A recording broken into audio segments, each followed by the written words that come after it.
We often say we're afraid of loneliness, that the silence of an empty room feels unbearable, like a weight on our chest we can't quite explain.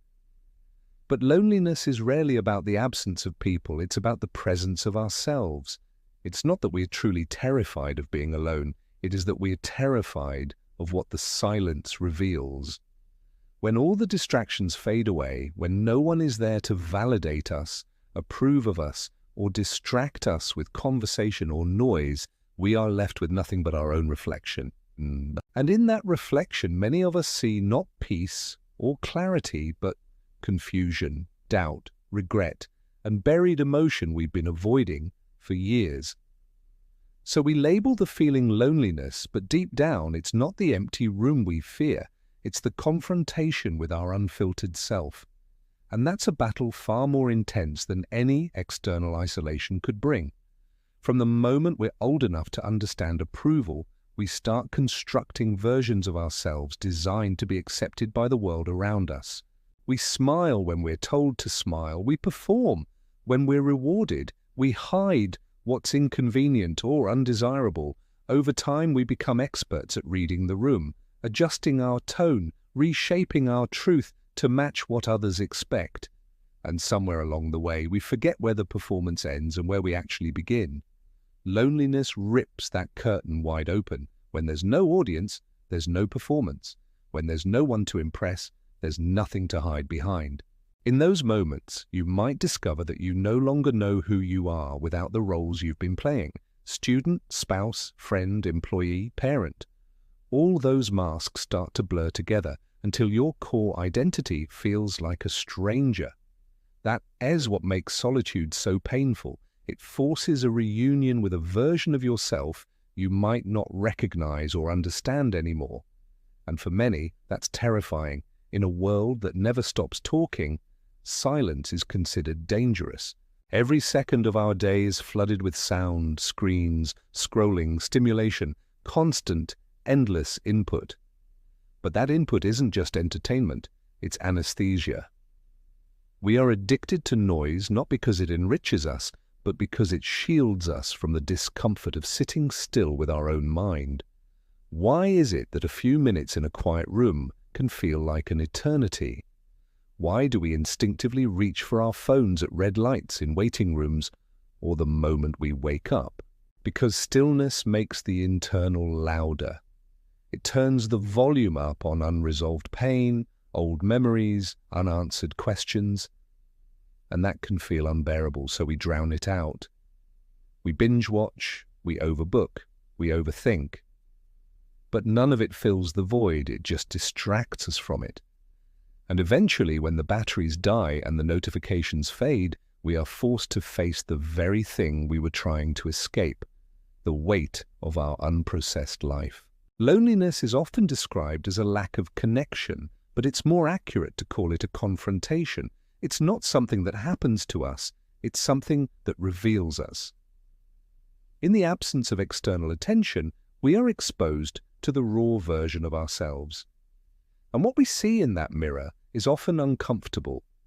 The mirror shows us our patterns, how we cling to others to avoid our own fears, how we silence ourselves to avoid conflict, how we pursue things we don't even want just to feel enough. It shows us the parts of us we don't show the world, the shame we carry, the anger we suppress, the grief we've buried so deep we forgot it was there. It's all there, beneath the surface. But it only rises when we're quiet, when we stop running, when we sit with the stillness and let the mirror do its work. That's why loneliness isn't weakness, it's truth. And most people aren't ready for that level of honesty, not with others, and certainly not with themselves. Psychologist Carl Jung once said that until you make the unconscious conscious, it will direct your life and you will call it fate. This is the essence of what he called the shadow, the parts of our psyche we've rejected, suppressed, or denied because they don't fit the image we want the world to see. And here's the secret. Everyone has a shadow. It's not a flaw, it's a fact of being human. The anger you were told to repress, the jealousy you're ashamed to feel, the insecurities you never voiced, the sadness you never processed, they all become part of your shadow. And the longer you avoid it, the more power it gains. Loneliness pulls back the curtain on that shadow. It shows you the unedited footage of your life, the moments you tried to forget, the feelings you tried to numb. It's not trying to hurt you, it's trying to free you. But that freedom comes at a cost, self-confrontation. And most of us are taught to avoid that confrontation at all costs. We turn our backs on the shadow, unaware that it follows us everywhere, quietly shaping every decision we make. We live in a world that confuses emotional suppression with strength. From a young age, we're taught that feelings are inconvenient. Boys don't cry, girls shouldn't get angry, grief should be processed quickly, and pain should be hidden. We're told to be productive, be positive, be fine, even when we're breaking inside. We numb it with food, with shopping, with endless distraction. But feelings that aren't processed don't disappear. They settle. Over time, this message becomes internalized. We stop allowing ourselves to feel fully. And when emotion does rise up, we panic. They take root in our bodies and our behavior, creating tension, fatigue, anxiety, even illness. And in loneliness, when there's no one left to perform for, those buried emotions come to the surface. They knock on the door, they ask to be heard. It's in those quiet moments that we have the chance to heal, but only if we stop running and start listening.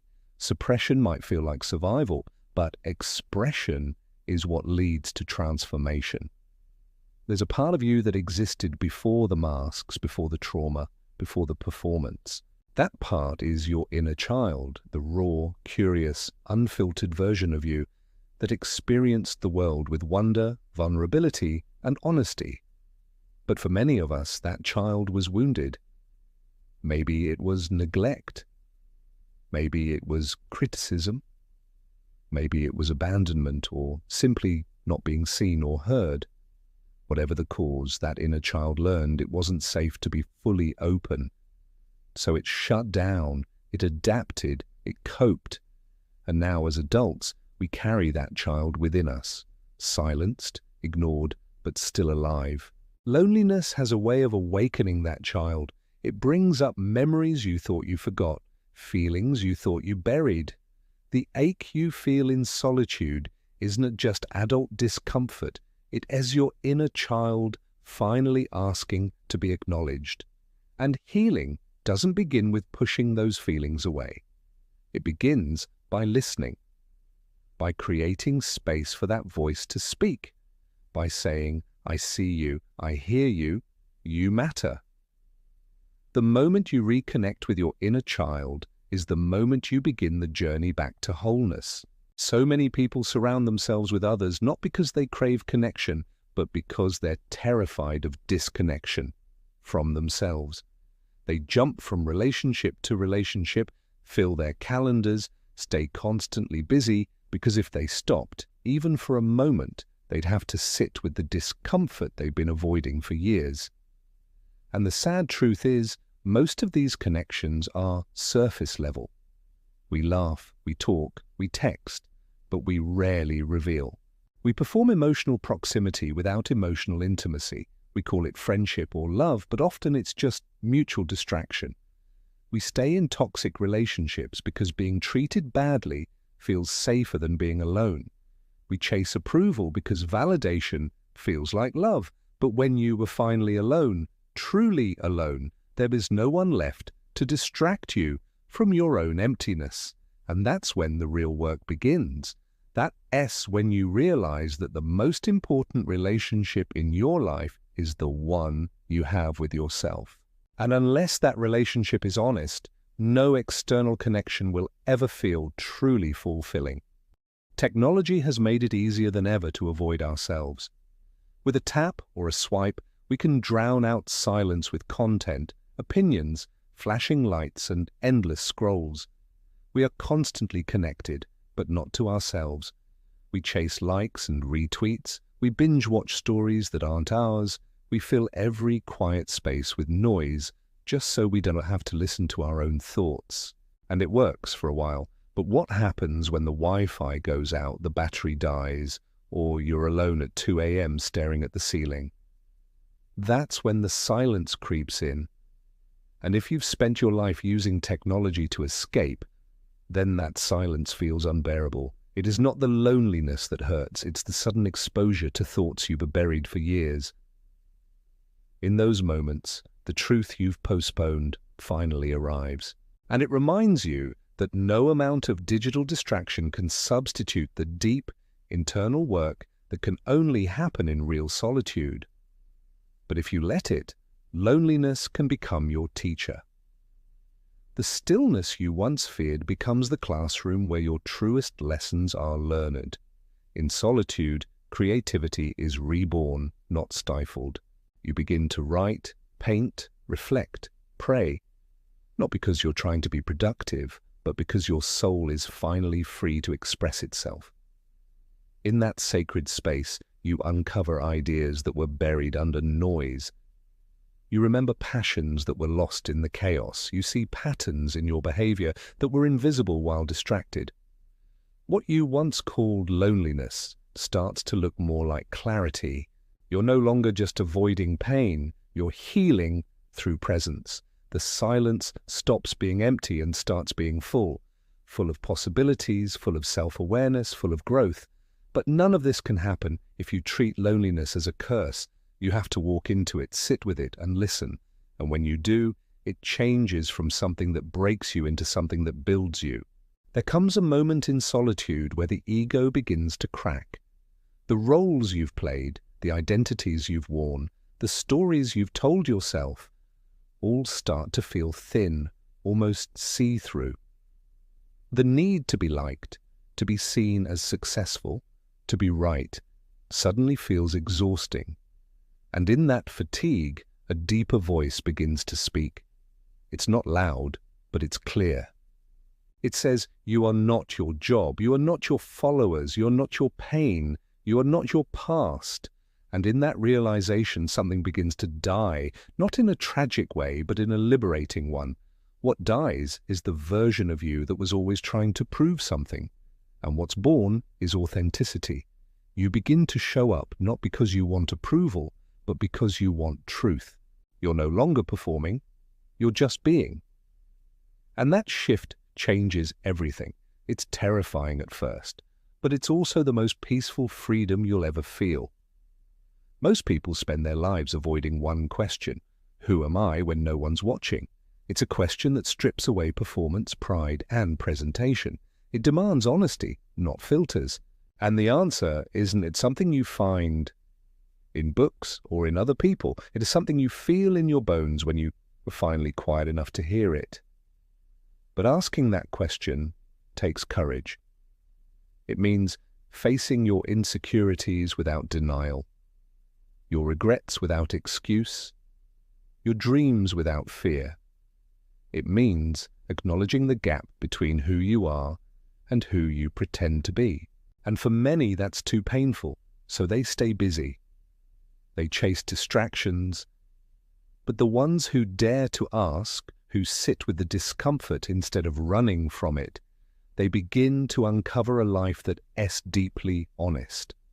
And that honesty brings peace. Because once you know who you are in solitude, you stop needing others to tell you. You stop needing the world to approve you. You've already approved yourself.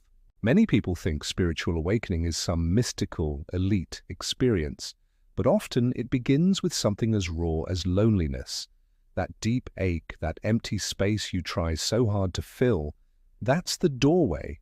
Not because loneliness is spiritual by default, but because it strips you down. It removes the false gods of validation, success, and status. It leaves you with nothing but yourself. And in that nothingness, you begin to sense something more. Call it soul, call it truth, call it God. But whatever name you give it, it feels like coming home. You begin to realize you are not just a body, not just a job title, not just someone's friend or partner. You are awareness. You are presence. You are connected to something bigger. And suddenly the pain of loneliness begins to dissolve, not because it vanished, but because you're no longer resisting it. You're learning from it. You're letting it carry you somewhere deeper. And in that surrender, you awaken. One of the most beautiful things that happens when you finally face yourself is that your relationships begin to change, not because others change, but because you do. When you stop hiding from your truth, you stop needing others to complete you. You stop entering relationships from a place of lack or fear. Instead, you begin to connect from a place of fullness. You choose people who honor your boundaries, your voice, your values, because you've learned to honor them yourself. You no longer confuse attention with affection or tolerance with love. You stop settling. You stop chasing. Real intimacy becomes possible because you're no longer afraid to be seen. You've already seen yourself and you didn't run away. That kind of inner peace radiates. It draws in people who match your depth. And suddenly connection becomes something sacred, not something desperate. Because now you know how to be alone, and that's exactly why you no longer feel lonely. The next time you feel the ache of loneliness creeping in, remember this: it's not a punishment, it's a portal. It's not a wall, it's a doorway. And behind that doorway is the version of you that's been waiting to be met. Not the polished version, not the filtered version, the real you, the one who knows what you've been through, who remembers what you've overcome, who's been quietly hoping you'd finally stop running. That version of you isn't weak, it's wise. And when you meet them, not only do you feel less afraid of loneliness, you start to welcome it. You begin to understand that some of life's greatest breakthroughs don't come from being surrounded by people. They come from finally connecting with the one person who's always been with you, yourself. And in that moment, loneliness stops being a void and starts being a home. A place where the truth lives. A place where your real life begins.